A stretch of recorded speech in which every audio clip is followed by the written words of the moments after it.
I have a video that talks about when we work with people who have English as their second language or people who have accents. What is the best way for us to be effective communicators with those folks?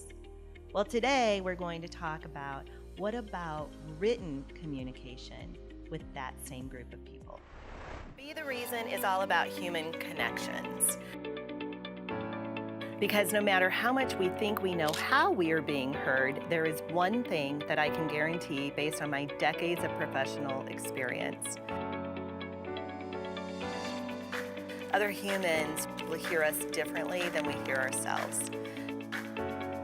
In other words, the responsibility is on us to communicate as effectively as possible, whether in professional or personal conversations. So let's dig in. Okay, so I recently have had a conversation with someone who I've been mentoring, and she has a boss, and English is the boss's second language. And she has frequently called me and said, "Oh my gosh, my boss is so mad at me," or "My boss is really angry with me." And I will say, "Okay, why do you think that?" And she'll say, "Just the email that she sent me or the text that she sent me." And I'll say, "Okay, can you read it to me?" She'll read it to me. And it is so grammatically correct and it's direct. The very first time she called and she said this to me, I said, "Okay, hold up a second. Is English your boss's first language?" And she said no. And it was at that very first conversation and all of the subsequent conversations that I keep going back to, you need to embrace that fact. First off, I do not speak more than one language. I only speak English. And frankly, I'm not smart enough to learn a second language. And I really respect people that can. I respect people that know two languages or multiple languages. I'm in awe of that. But one thing I do know is that even though you can understand a second language, you may not know all of the correct or adopted approaches to writing in that language. So, how do people soften messages? Or how do people use slang? Or how do people use humor in writing when it's a written message from someone who English is not their primary language to a person who is English speaking?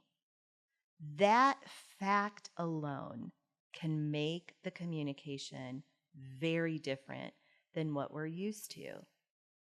So you have to step back and you need to read things when you get them from someone with English as a second language, and you need to read it for the facts that you are reading. Embrace the words as they're delivered, not meaning behind them. If you still question that maybe there is more meaning behind just the words you've been given, then there's an opportunity for more conversation. And you should ask.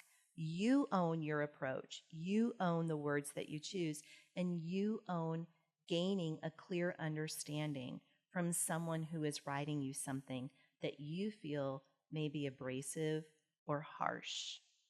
So step up and take responsibility to dig under that.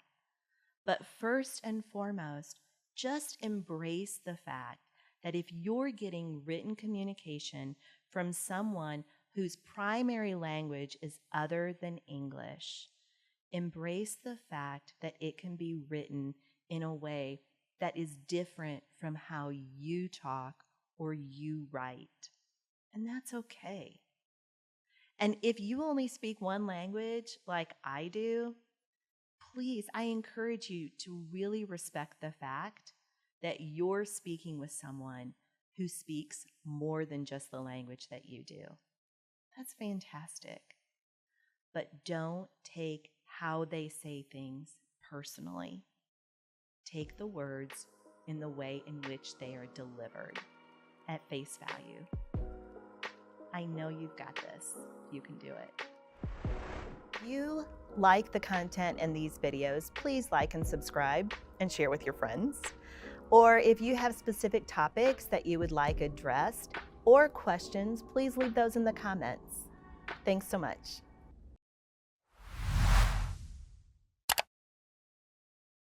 My text to my team, they give me so much crap. They're so mean to me because it might be 7:30 in the morning and I'll send out a text to my marketing girl going, "Is the newsletter going out today?" And she'll be like, "Good morning." But I don't do that. Well, I noticed that about you texting too. Because half the time I'm like, is she pissed? Feel free to jump on the train of, yeah, they're like, "What is wrong with you? Why are you so rude?" And I'm like, "Oh,